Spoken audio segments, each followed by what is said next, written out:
ঈশ্বৰ থাকে ক'ত? প্ৰভুৰ চৰণত থাকে নেকি ঈশ্বৰ? শংকৰ ৰাজানৰ দেশত ক'ৰ পৰা প্ৰকট হ'ল প্ৰভু ঈশ্বৰ? বিদেশ ভ্ৰমণলৈ যোৱা প্ৰভু ঈশ্বৰ আৰু গুৰুমাৰ চেলফিয়ে লগাইছে খলকনি।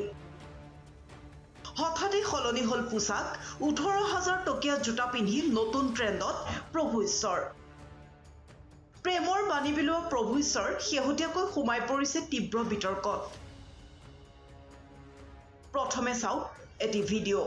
সম্পূৰ্ণ বগা পোছাকত ধুতি, চেলেং, গামোচা আৰু মোজা পৰিধান কৰি দুভৰি মেলি বীৰদৰ্পে ঈশ্বৰৰ অৱতাৰী পুৰুষৰূপে বহি আছে আসনত। প্ৰভু ঈশ্বৰৰ শিশুৰ পৰা বৃদ্ধলৈ সকলোৱে চৰণ চুই সেৱা লৈ ঈশ্বৰক অনুভৱ কৰিছে। কণমানি শিশুটিয়েও দিছে চৰণ চোৱাৰ বাবদ টকা। গুৰুৱে আনন্দ মনে গ্ৰহণ কৰিছে। কৃষ্ণগুৰুৰ মতে মানুহে ত্যাগহে কৰিব লাগে। ত্যাগী পুৰুষ সকলোৰে শ্ৰদ্ধাৰ পাত্ৰ হয়। এতিয়া চাওক আন এক দৃশ্য।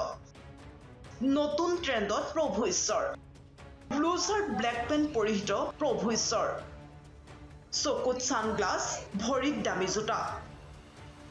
গুৰুমাই পিন্ধিছে কুৰ্তা লেগিংছ।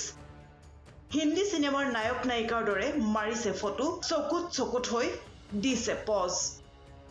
এতিয়া প্ৰশ্ন হয়, প্ৰভু ঈশ্বৰে জীৱনত কি ত্যাগ কৰিছে? এজন গুৰুৰ স্বকীয়তা, মান মৰ্যাদা সকলো ধূলিৰ লগত মিহলাই তেওঁ লং পেণ্ট চাৰ্ট পৰিধান কৰি বিদেশত বিলাসী আমোদ প্ৰমোদেৰে কলিকালৰ প্ৰভুলৈ পৰ্যবেক্ষিত হোৱা নাইনে? গুৰুজনাৰ নীতি আদৰ্শৰে অনুপ্ৰাণিত অসমীয়াৰ মাজত ক'ৰ পৰা প্ৰকট হ'ল এইজন কলিকালৰ প্ৰভু ঈশ্বৰ? ভৌতিক আকৰ্ষণৰ পৰা নিজকে মুক্ত কৰিব নোৱাৰা প্ৰভু ঈশ্বৰৰ জোতাৰ দামেই হ'ল 18,000 টকা। ভক্তক কেৱল পাঁচৰিপু দমন কৰি ঈশ্বৰ বন্দনা আৰু সহজ সৰল জীৱন যাপন কৰিবলৈ পৰামৰ্শ দিয়া প্ৰভু ঈশ্বৰে ধৰ্মৰ নামত ব্যৱসায় কৰা বুলিও অভিযোগ উত্থাপন হৈছে। ছচিয়েল মিডিয়াত শেহতীয়াকৈ প্ৰভু ঈশ্বৰৰ আলোকচিত্ৰই তোলপাৰ লগাইছে। এতিয়া প্ৰশ্ন হয়, তেওঁৰ ভক্তই এই দৃশ্য দেখাৰ পিছত কি প্ৰতিক্ৰিয়া প্ৰকাশ কৰে সেয়া হ'ব পৰৱৰ্তী সময়ত লক্ষণীয়। নিউজ ডেস্ক ৰিপৰ্ট, প্ৰথম খবৰ।